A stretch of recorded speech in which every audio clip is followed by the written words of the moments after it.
'Tis indeed the 26th of the 8th, 2:02 for the time, 17 minutes past 8. And there is news, of course, in the weird and wacky world that is Formula One. Andrew Benson has leaked news that Checo Perez is dealing with driver coach, professional driving coach, one Rob Wilson. As at Silverstone this weekend past, Carlos Sainz has talked very candidly about how it wasn't nice to hear the news that he was going to be sacked, replaced by seven-time GOAT setting Sir Lewis Carl Davidson Hamilton. We will talk about that. Logan Sargeant too potentially isn't going to make it to the Monza Grand Prix because there is rumour of one of either Mick Schumacher, Mick Schumacher or Liam Lawson set to replace him, depending on a couple different things. So too, Christian Horner has talked about everybody needs to calm down.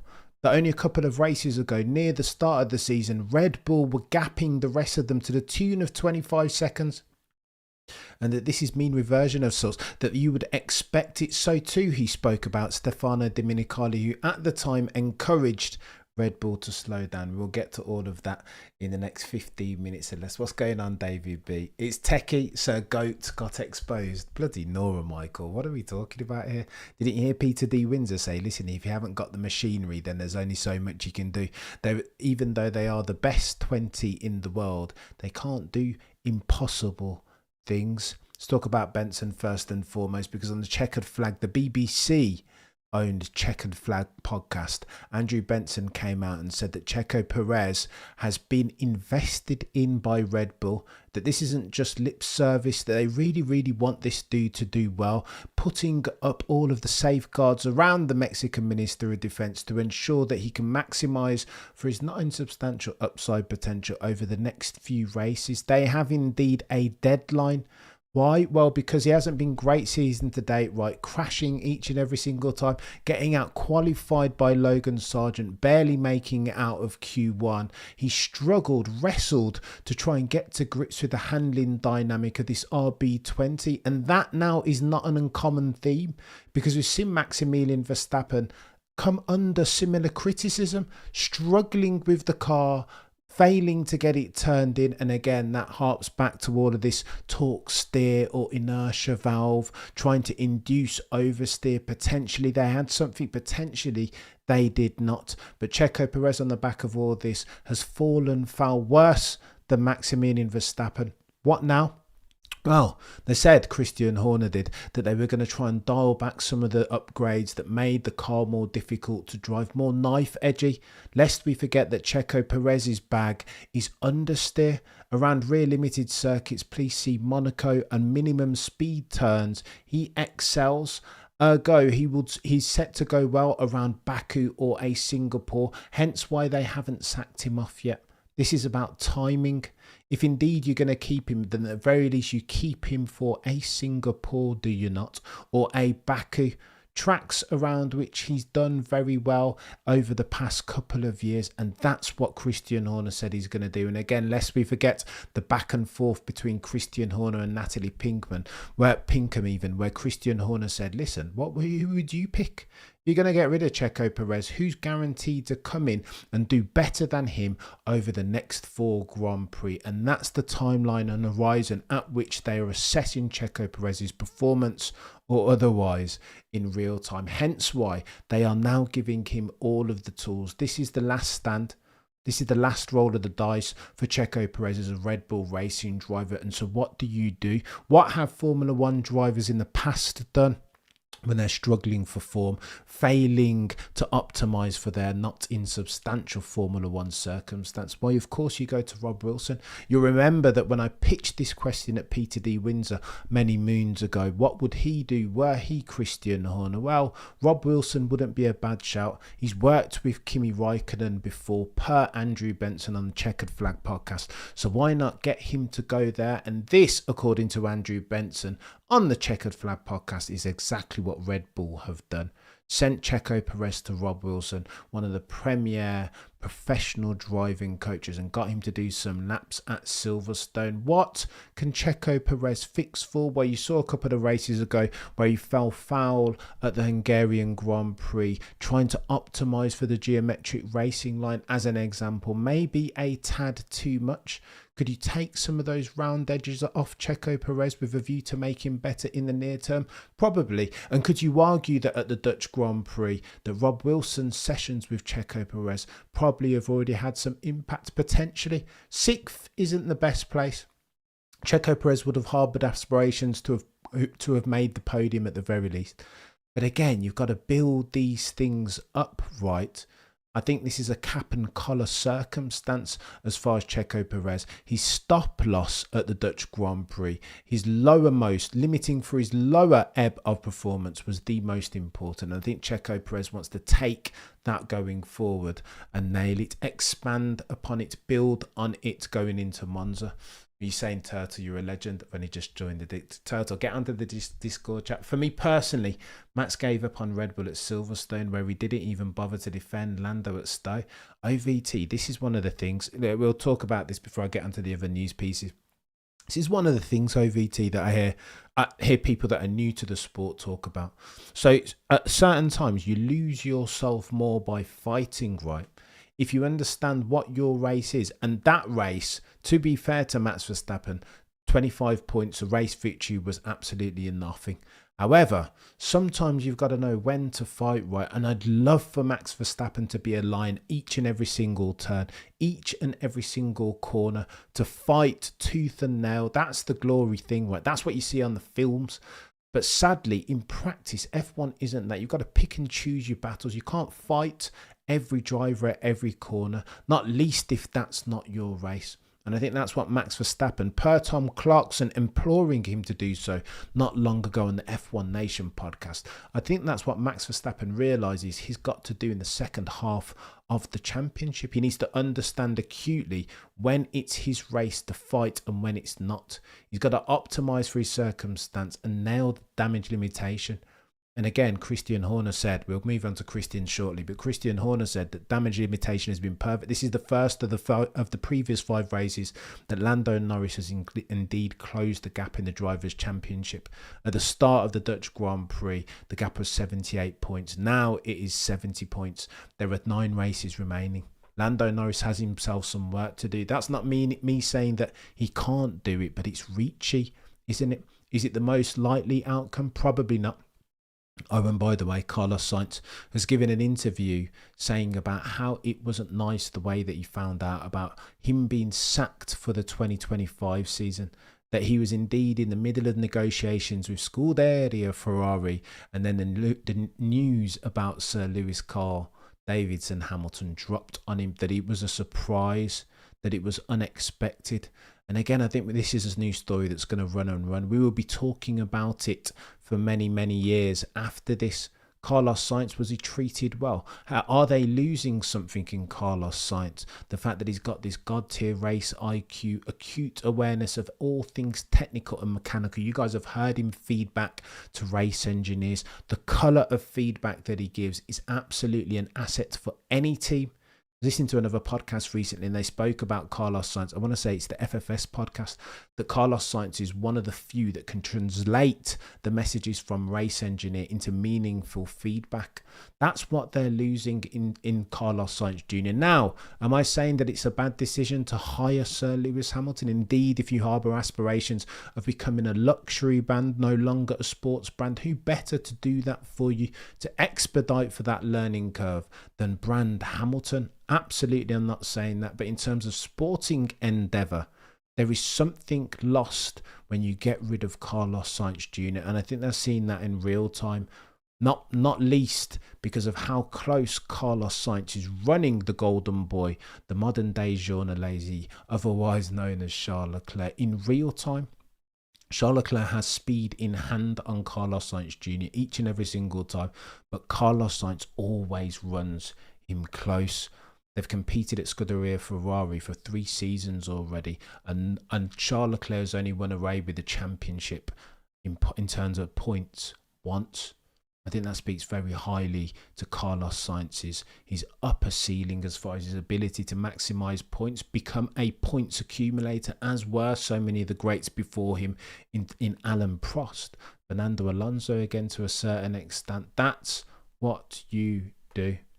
Oh, and by the way, Logan Sargeant is, if rumour is to be believed, if you are invested in F1 word on the curb, that chap is gonzo as at the Monza Grand Prix. Now, if you remember a couple of months ago, the rumour, the word on the F1 curb was that Matthew Brown, you're a legend, was that Andrea Kimi Antonelli was going to get subbed in, that he needs that seat time. Now, however, Andrea Kimi Antonelli will be subbed in, but not at Williams. He will be FP1 instead of George Russell at Monza. Why at Monza? Well, this is the first time when he'll be qualifying for his super license. He'll turn 18 this weekend, and Toto Wolff is happy with him. That will be announced. His seat at Mercedes 2025 will be announced imminently. Potentially at Monza again, the chap being Italian, this being the weekend of the Italian Grand Prix. But bad news for Logan Sargeant. Check this out. Logan Sargeant, his stint in F1, at the very least at Williams, will be coming to an end potentially as soon as this weekend at Monza. Rumour is that there are two drivers competing for that position. Mick Schumacher, in the hands under the stewardship and encouraged by one Toto, the boy who cried wolf. And on the other hand, Liam Lawson, again, Red Bull family settings. Mick Schumacher, again, Toto's pushing for that. Mick Schumacher, he says, you don't win F2. You don't do so well in feeder formula and not be capable of winning races, if not championships. That Mick Schumacher, by virtue of his name and his merit, his ability to perform in an F1 car, absolutely warrants a second chance. Red Bull, however, you've heard Christian Horner talking. Christian Horner said this weekend that Liam Lawson will not be leaving the Red Bull family. Of course, he has that contract, that clause in his contract that means that they need to give him an opportunity in an F1 car. Helmut Marko said that he will definitely get a place in a Red Bull racing machine or family Red Bull racing over the next 12 months. Christian Horner thereafter corrected him and said, no, not necessarily Red Bull Racing, because we can loan him out to a Williams et al. Or potentially even an Audi. And that's what's being rumoured, that either Liam Lawson or Logan Sargeant will supersede or Mick Schumacher will supersede one Logan Sargeant as soon as the Monza Grand Prix this race weekend. Oh, the humanity. Matthew, you're a legend. Max's patience is seriously being tested, and Pierre Vacher is proving to be an overhyped engineer.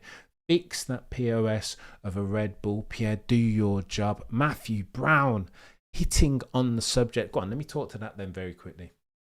It's techie. It's techie, that. Look, Max Verstappen, people know up and down the grid the merits, what Max Verstappen can do for a team by virtue of his not insubstantial driving skill. Is there a risk that Max Verstappen leaves Red Bull before the end of the 2025 season? Probably not. It's not beyond the realms of possibility. It could happen, absolutely, Matthew. And Max Verstappen will be growing impatient. You only need to listen to his dad and all the people around him who are saying that there's fundamental flaws in that RB20, and there has been for some time. They're not pleased, and they were having conversations about joining Mercedes in 2025. Could they resurrect those? Absolutely. But that will be dependent on a couple of things. The line of trajectory as far as the performance of that W15 car. Max Verstappen, 3 soon-to-be 4-time champion, won't want to leave a team in Red Bull who operate so consistently at the level that they have been operating to go and take any risks. Not Carlos Sainz Jr. As much as I love myself, Carlos Sainz Jr., there are levels to this game. Said on a gazillion occasions that there is 2 tier of performance on the current grid. There is Max Verstappen, then there is Lewis Hamilton, and then there are the rest. Meaning that they have a privilege that they can pick and choose, make their choices in real time. Max will want to minimise for the risk that he takes going forward. Ergo, Toto, the boy who cried wolf, if he harbours aspirations of getting himself Max Verstappen's signature, will need to prove a point. This can't be a flash in the pan as far as Mercedes' performance. Otherwise, Max Verstappen simply won't sign. Oh, and by the way, if we're talking about Red Bull. Christian Horner has come out and talked about the performance and saying everybody needs to just calm down, take a chill pill as far as Red Bull's aspirations of becoming champions this year, because again, they're still favourites for both the drivers and the constructors. The F1 fans and the community are getting very happy, are they not? Myself included, starting to do the maths, making sure that Lando Norris has enough points on the table to close the 70-point gap over the course of 9 races. It's reachy. You would have to win as near as makes no difference every single Grand Prix between now and the end of the season, taking fastest laps to nailing the 3 sprint races that are also on the card. And it's techie that. Can Lando Norris do that? Can he be so consistently brilliant? Does he have the car underneath him? Does he have the team around him even? Techie, very techie. You're given solace even and confidence in the outlook of that McLaren team under the stewardship of Andrea Stella. Because of some of the chat, Andrea Stella said post-morteming McLaren's performance at the Dutch Grand Prix that it was a missed opportunity. Missed opportunity, how, I hear you say? You won the race, you took 25 points. Well, Andrea Stella being the Pep Guardiola of Formula One, he doesn't care for that. He cares about processes, and I rate that. I like that. That's how champions are made and born, not focusing on the outcomes, on a couple quick cheeky wins, the low-hanging fruit ones. No, he's focused on the parameters, the conditions out of which you can get consistent success. That's why Andrea Stella said that this was a missed opportunity at the Dutch Grand Prix. He's looking at the starts, the things that they did wrong. Lando Norris, yet again, 6th time in a row, starting pole and not making it to the end of the first lap in first position. These are things that they both need to look at, team and driver. Oscar Piastri too. Again, too much revs off the start, losing positions. Oscar Piastri felt it worse, because again, he had to race the whole Grand Prix looking at the gearbox of the man he lost the place to. That man had a name. That man's name is Charles Leclerc. That cost them a podium. What needs to happen now, if Lando Norris harbours aspirations of winning himself a Drivers' Championship, he needs the promise that was Hungary. He needs that delivered. He needs Oscar Piastri to step up, to take points off of his rival in the championship in Maximilian Verstappen. 3 maybe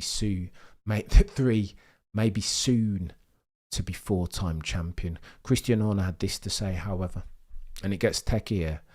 He talked about everybody needs to calm, but take a chill pill. That they've been dominating for so long that, of course, at some point towards the latter stages of this reg spec, this tech spec, of course somebody was going to catch up. This time it's McLaren.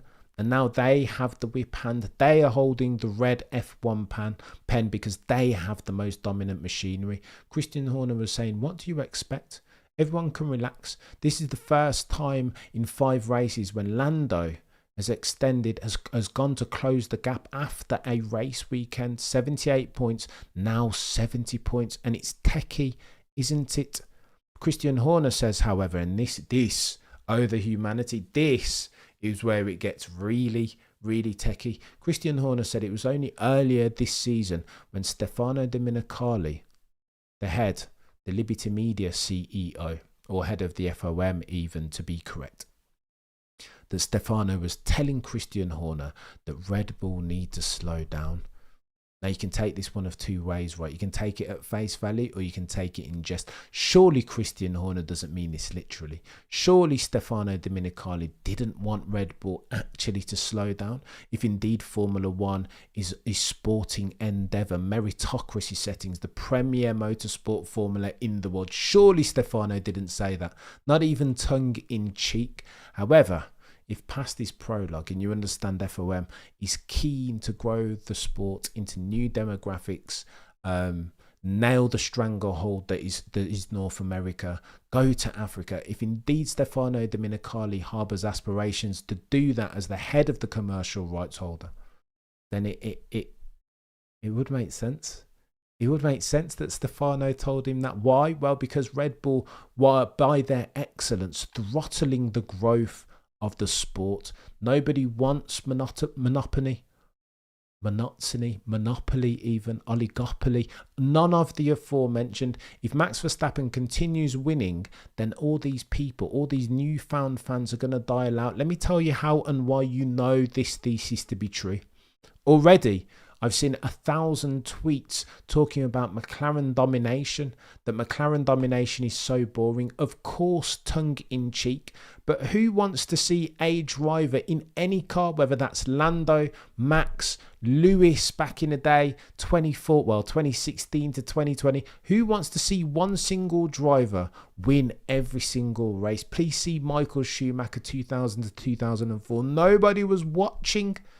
If it's not uncertain and it's not stakes, then people will dial out in their droves. It doesn't matter. Max Verstappen has had to shoulder this burden. Everybody pointed the finger at him for F1 being boring. It was not his fault. However, he was doing what he was supposed to do, as is in this circumstance for the Dutch Grand Prix. It's not Lando's fault that he was 20 seconds down the road. It's the fault of the other drivers on the grid, the other teams on the grid, for not stepping up to that plate, to raising their level to match that of McLaren in the hands of Lando and Norris. McLaren domination is boring. You see, Michael, I know you're saying tongue-in-cheek, but any domination is boring. Switch that McLaren, Michael, for Red Bull. McLaren back in the day, Williams 92, 93, any domination is boring. So is it beyond the realms of possibility that Stefano Domenicali said that, not tongue-in-cheek, to Christian Horner, that he genuinely wanted Red Bull to slow down, realising that viewing figures were going to drop off a cliff, that live attendances, ticket sales were going to drop off the cliff as well. And all of those aforementioned, of course, are the drivers of growth, not just in Formula One as far as the number of eyes watching the sport, but the bottom line as far as Liberty Media. And if indeed you are a company, limited or PLC or otherwise, you owe a duty, a debt of gratitude, a duty of care to your shareholders to continue trying to grow that company and indeed its bottom line. Jay says, no doubt the RB9 team was dominant, but that was due to the car itself, or was it more due to the failure of others, thus RB19 at the level it was today? So look, new regulations, it always happens, doesn't it, Jay? One of the truisms of Formula One, that every time you get a new rule and reg set, one or two teams will make a jump on the rest. And it just so happened that, notwithstanding that they were late to the development party, that at 2021 come 2022, Red Bull, they were the ones who made that jump. Why? Well, because they had Adrian Newey, who has this absolutely god tier breadth and depth of knowledge as far as all things ground effect. And the team that had him, spoke about this many moons ago, right? The team that had him was always going to be the team most likely to nail this set of rule and regs. So you are right, Jay. There are very many drivers in this F1 root cause analysis pie as far as why Red Bull was so dominant over the last couple of years. Mercedes, again, barking at the wrong design philosophy tree, trying to do the money ball strategy in their zero side pod concept that failed, ostensibly failed. That, again, you've got to bake that in. That will be one of the drivers, but Red Bull were always going to be the ones most likely to make the jump. And listen, Adrian Newey will give credit to, but the other team around them at the time, Dan Fallows, Rob Marshall, not bad F1 minds either. Rob Marshall has proved that since, right, in his ability to develop the McLaren going forward. Oh, the humanity. Red Bull fell after a asymmetrical ban. Is that what we're doing, Michael? Go on and let's talk about this very quickly. I don't know. I genuinely don't know. And if you speak to Peter, let's use Peter as an example. If you speak to Peter Windsor, he said in our chat today about asymmetry that he doesn't know definitively. But if you speak to enough people that are close to the circumstance, then they will tell you that it's a distinct, clear and distinct possibility that Red Bull had something like asymmetric braking or a fiddle brake, something that did the same thing as did McLaren's fiddle brake back in the day. That this is it's a thing, it could happen. And then if you connect the dots, look, Max Verstappen is struggling, right, all of a sudden in that car. Okay, so there's been other flaws, fundamental ones that RB20 struggles with curbing, and that's the lateral stiffness of the suspension. Why is the suspension so laterally stiff? Well, because ultimately the gift of that RB19 and the RB20 is in the fact that they could run it so low and access that god tier level of downforce. Ground effect era cars run off of that Venturi tunnels. Nail that, and you nail ground effect cars. How do you nail that? Well, you need to it's the parameters, the conditions under which you can run the car super low to the ground. You remember when ground effect was first a thing, I want to say in the 70s in Formula One, they had skirts, they sealed them off completely. So important is that underflow, nailing that, leveraging it even. The air that goes underneath the car, making sure it's clear, making sure it's optimized, making sure it's doing what it's supposed to do. And Adrian Newey has that in buckets. So, of course, anti-dive, anti-squat, they made sure that that chassis was as stable as possible, but as close as possible to the floor. Again, mostly Adrian Newey's doing, I imagine. Please read his book, How to Build a Car, and please see what he did with the Leighton House March 881, which was distinctly materially underpowered as versus the other F1 cars on the grid. How did he offset that? Well, by using aero. He's an aero guy. He's optimizing for aero. And again, the Holy Trinity, which is what Mercedes failed to realize in their zero pod concept. The Holy Trinity of ground effect car is your chassis, your aero, and your suspension. Build them in conjunction with one another. Each of them are equally as important as the last. And this is what Adrian Newey gets. Hence why he's able to inject his genius into that RB19. Notwithstanding the fact that Mercedes were concentrated, focused on their design philosophy for 2022, long before Red Bull, which I still think is madness. But I don't know. How would that be possible? Jay says, Alonso smells anti-regulation updates. Christian, so you're alluding to the... I'm guessing that you're alluding to the video footage that wasn't on the internationally syndicated broadcast of Fernando El Plan Alonso kneeling down behind the dark trace wing, the dark trace sponsored wing of the McLaren, trying to see underneath the car with a view to get tips. And this is what all the GOATiest ones do. You'll see Lewis Hamilton he was always looking at the Red Bull back in the day with a view to try and get some tips, some hints, and relay that back to his engineers and his team. Who else used to do that? Schumacher was one for doing that back in the day. Always having a cheeky set on the grid, having a look at walking up and down, having a look at other cars. Adrian Newey always does that with his writing board, with his clipboard in hand. Vettel too. Vettel always used to do that, walking up and down, didn't he? If balls that are red had asymmetrical braking bars, wouldn't that show in the telemetry data? I don't think so, Robert. I don't think so. I've seen it's a good shout, Robert. I think Mark Hughes argues that where it would show you only need to do some brass tacks analysis, right, to see what you're looking for is a drop off in pace from Red Bull to the rest of the field. Look, Mark Hughes argues that the key driver in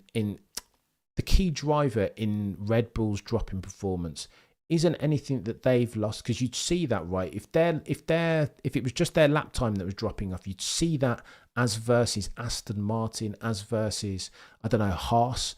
Like if you compared Red Bull to the rest of the grid, all of the teams not named Ferrari, not named Mercedes, and not named McLaren, if they've lost speed in absolute terms, then Mark Hughes contests that you would see that variance, right? That over the first 5 races, when apparently they had this asymmetric braking, you'd see the gap between a Red Bull and an Aston Martin, it'd be one of these. And then as soon as they take off this asymmetric braking tool, you'd expect the gap between Red Bull and Aston Martin to do one of these, right? But it's stasis though. If you look at the gap, and I've put through the numbers, we'll share them a different time when we've got more time. If you look at the gap between Red Bull and the rest of the teams, not named Ferrari, not named McLaren, not named Mercedes, it's stasis. So over the first 5 races, it's one of these, and then since it stays broadly as an average, it stays broadly the same. If I'm putting on my forensic accounting cap and talking to key drivers, what's happened the gaps that have changed are the gaps between Mercedes and Red Bull and McLaren and Red Bull. Why? Well, because they've upgraded. They've bought 6 this time round at the Dutch Grand Prix. At Barcelona, they bought 10. McLaren I'm talking about now. And they've taken the step forward. And again, if you do that convergence, if you look at the first 5 races before Spain, again, the gap between McLaren and Red Bull was one of these. It was huge. You know that at the start of the season, Lando was getting gapped to the tune of 48 seconds.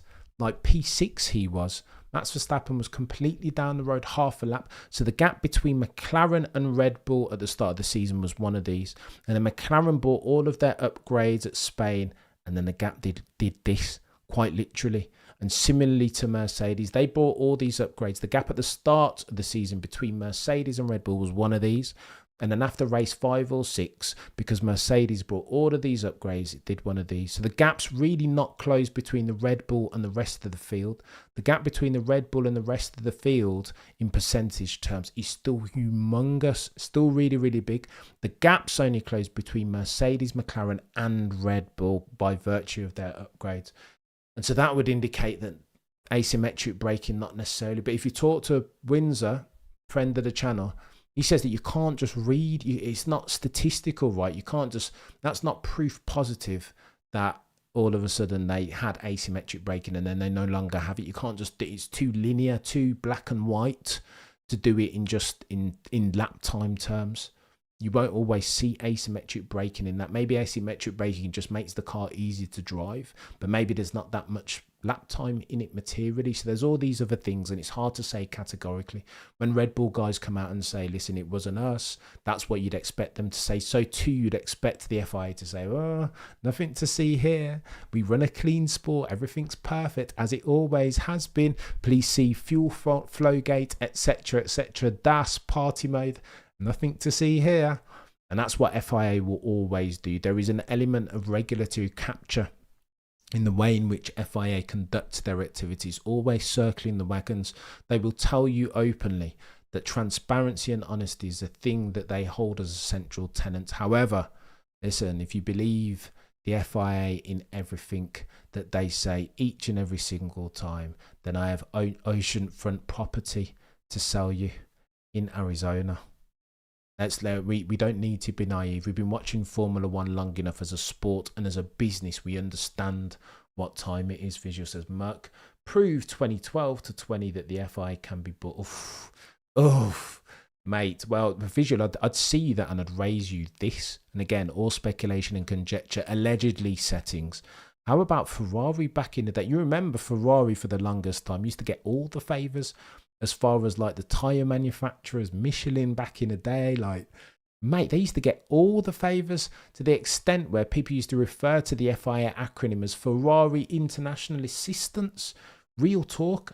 Cam, you will cry when, will I cry when Lewis retires? Will I cry when Lewis retires? Probably not, you know, I'll be honest with you. There's only been a couple of times when F1's made me cry. 2014. The second championship of Lewis Hamilton, because again, I remember from 2008 when he won his first one, there was a massive, you want to talk about British bias, the media in Britain were hounding Lewis Hamilton because his career, they were writing in real time, was going to be one of unfulfilled potential. He does too much outside of Formula One. He doesn't focus. He's got this superstar girlfriend. He'll never be what Nigel Mansell was to Britain. That was the talk at the time. And I always knew in my heart, Tyson, you're a proper legend, sir. Thank you so much. Out here gifting membership. Now, Tyson, you're a real one, sir, and I'm grateful. Ad infinitum. Lewis's lot was always going to be, per the media, if you're going to believe them, was always going to be one of unfulfilled potential. That was what they were pitching forth as their thesis, the British media I'm talking here. So when 2014 happened, when he won his second one, it meant a lot because finally I felt vicariously as a Lewis Hamilton fan unburdened by the pressure that was put onto that chap by the British media. Genuine thing that, and the only other time I've cried was Senna, bloody Nora. You guys are going to get me crying again. Yeah, Tyson, you're a proper legend. Oh, the humanity. Listen, that's your news for the 26th of the 8th, 2024. You guys have been legends. Tyson, you're my guy. Truly grateful ad infinitum in extremis. Between now and next time, the prosecution rests. No further questions, Your Honour.